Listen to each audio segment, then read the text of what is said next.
I've got the keys, or the card, to the brand new shape 2024 Tesla Model 3. We're going to find out what the new improvements are, and we'll give it a full test drive and review and find out if it's worth it. If that sounds good to you and you enjoy car content like this, hit subscribe for more videos. So let's get right to it.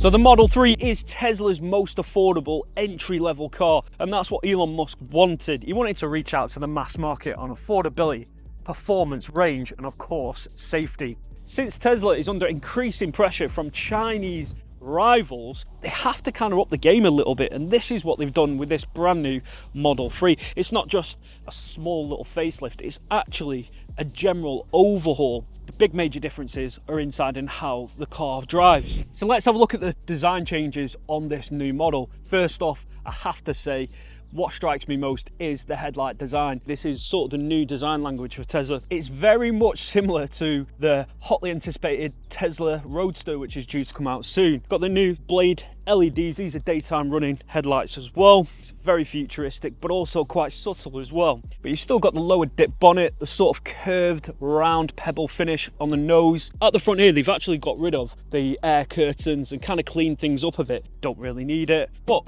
you still get a front boot, which I'll show you. The fruit you've got here.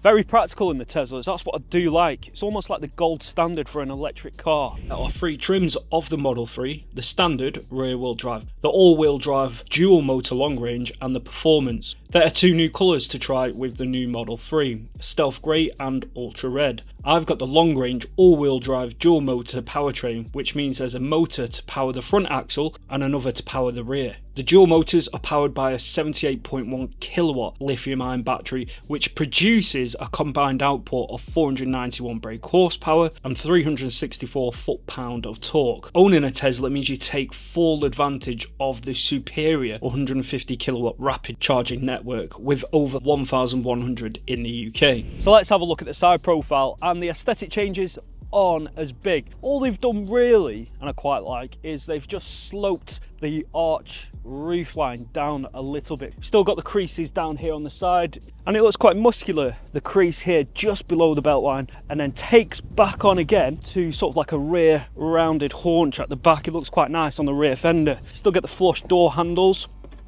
You've got cameras here at the side, but also on the wing mirrors as well. Still got the camera on the B pillar, that's just to access into the car. And what's really cool on the Teslas, you get that beautiful panoramic roof. So that is tinted slightly to compensate for the sun. But yeah, all in all, more mature, but sporty looking aesthetic. I like how they've kept the changes quite subtle, as the previous generation looked to me a little bit gawky. So let's have a look at the rear design. And even though the dimensions haven't really changed, it still looks a lot lower, a lot wider, and just generally a lot better, I feel. Sloped design here, almost like a ducktail spoiler here. That is going to be more prominent in the new Tesla Model 3 Performance, which is due out pretty much now. I'm hoping to get hold of that soon, so stay tuned. What is different, you don't get the T logo for Tesla, you've just got Tesla branded on the back. Because this is the dual motor, you get the dual motor logo there. Again, you still get the rounded, smooth nose finish.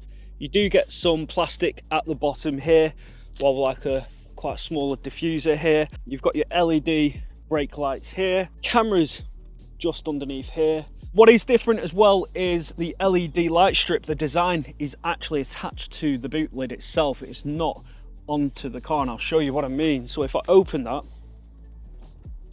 this comes up with the boot rather than it placed here like last time. What is cool is on the side here, you do get your Tesla charge flap into the rear LED light casing. You can open that manually or from the app as well, and inside the car just folds out nice and discreet. So let's open the boot. It is an automatic tailgate. You've got a button just under the Tesla logo and camera there. You've still got the wide boot entrance. Tesla do promise 594 litres of boot space, which is rather impressive. It's actually more boot space than the previous Model 3. Really is a lot of space here, and the seats do fold down, but you can see how deep it is as well. A lot of storage under there, it's quite deep, and that does include Tesla branded breakdown kit there. You've got your charge cables there. don't get a spare tyre, it's more compression kit included. So what's the interior like inside the Tesla Model 3 and what's different? Well, first off, you'll notice the ambient light LED bar, which runs pretty much all the way around the cabin and even on the passenger seats, and you can choose a lot of colours for that. It's rather nice. But overall, I love how clean and aesthetic, sort of clinical the look is inside the Tesla Model 3. The sort of reservations I had with the previous Tesla Model 3 were all about the interior cabin, the quality just wasn't there for me. But inside they seem to have kind of come up with the goods this time. It seems a lot more premium feeling just around the dash, this sort of soft sponge material across here and the fabric across the top. It isn't a speaker, but it is quite a nice aesthetic to the cabin, makes you feel like you're in some sort of lounge. You get the standard 15.4 inch touchscreen display. The display's really crisp and clear. Like all Teslas though, you have to use the onboard display to control most things in the car, such as your charging, your battery performance, autopilot. Don't really get that in the UK at the moment. That's all in sort of a beta mode. Navigation, service software, you do get your over-the-air updates. It does not include Android Auto or Apple CarPlay, but we're hoping soon Tesla will do an over-the-air update, but that's not promised, but it's on the cards, I've heard. But like I say, you can control pretty much everything from the display. It's only an issue when you're driving, I feel. So for your mirrors example, you'd have to go onto your screen. You have to use the display as well to adjust your steering column, but when you've parked up, it kind of works quite well. Can't move the display, it's fixed. Got your cameras, which work really well. Even in Sentry mode as well, you can have a live view of your car. There is a small camera up there. And Elon Musk does have a sense of humour. Got a toy box. You've even got car karaoke. You can even do little cool tricks on your friends. Now in the middle, which is really good, you get two wireless charging pads, so you can put any phone on there and it'll charge it. Inside here, you've got a huge deep cubby hole with a 12-volt socket, two cup holders as well, and you just click them in. Look a bit neater. Inside here you've got a small USB-C and quite a lot of space in there as well. Now this doesn't extend or go any further or higher. That is just an armrest that stays there. I think the vanity mirrors could be a little better. Feel a little tacky, but not too bad. It's still with this sort of nice fabric along here. The panoramic roof is brilliant. What is different though is some of the controls are a bit different. You don't get a gear stalk anymore. This is where you can actually select your gear and your hazard lights. They are touch sensitive and they do light up. It can be a little fiddly at times. I just prefer a normal standard gear selector on the side, but that's just me personally, or an indicator for that matter. Instead, you've got the touch sensitive haptic feedback buttons. You can switch them down. They do work okay. You can actually swipe on the touchscreen itself to select which gear you want. It's just drive and reverse. You can do your washer with a click of the button here. You've got your voice control here. I think it's Google. Open the glove compartment. And again, your glove compartment opens. It's quite small, but it's wide. You get the perforated leather, the white stitching. You can opt for black as well. Carpeted interior. The seats are very comfortable as well. I could definitely do a long journey in these. But what is good is you actually get automatic adjustable seats for you and the passenger. The driving visibility is good. You can see the raised front fenders. The rear view mirror is small, but weirdly enough, it seems to do the job rather well. There's no heads-up display. Instead, you get a really small speedometer. And the door bins are good enough to fit a bottle in as well. You get a button on the side to open. The speakers are rather good. The sound quality is brilliant, actually.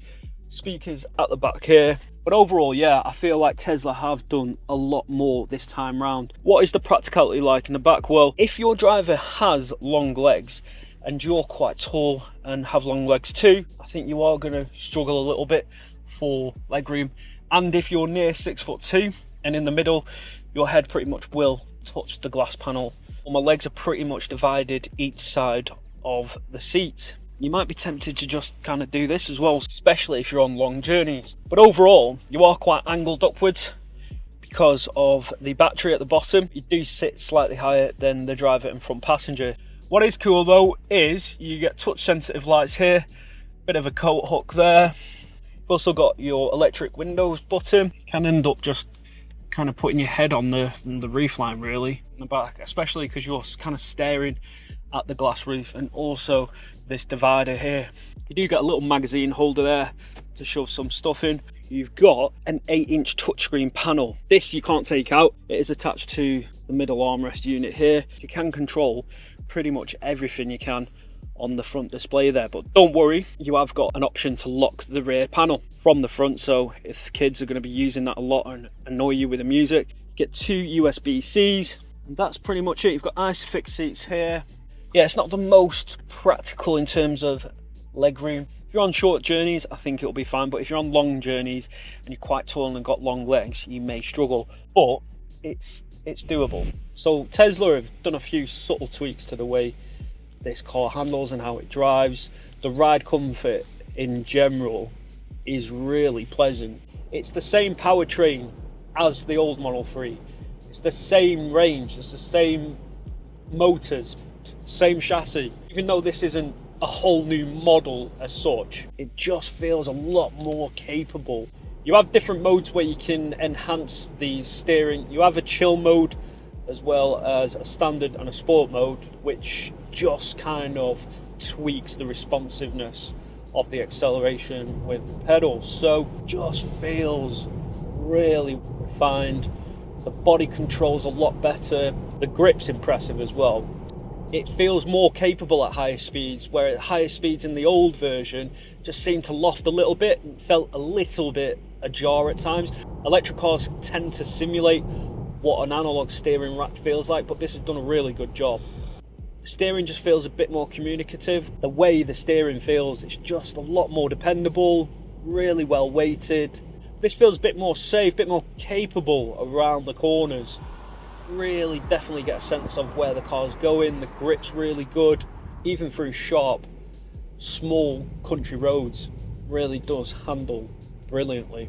What is impressive is the noise reduction in the cabin. It's so much more quieter.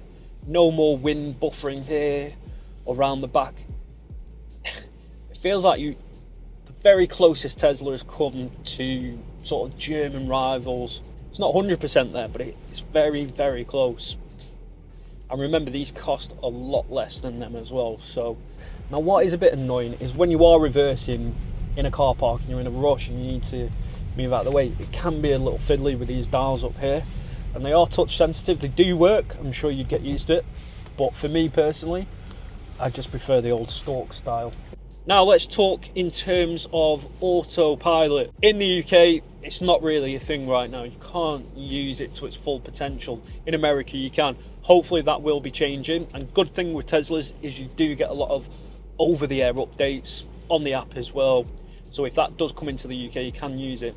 But right now, it's purely for your cruise controls, so just be aware of that.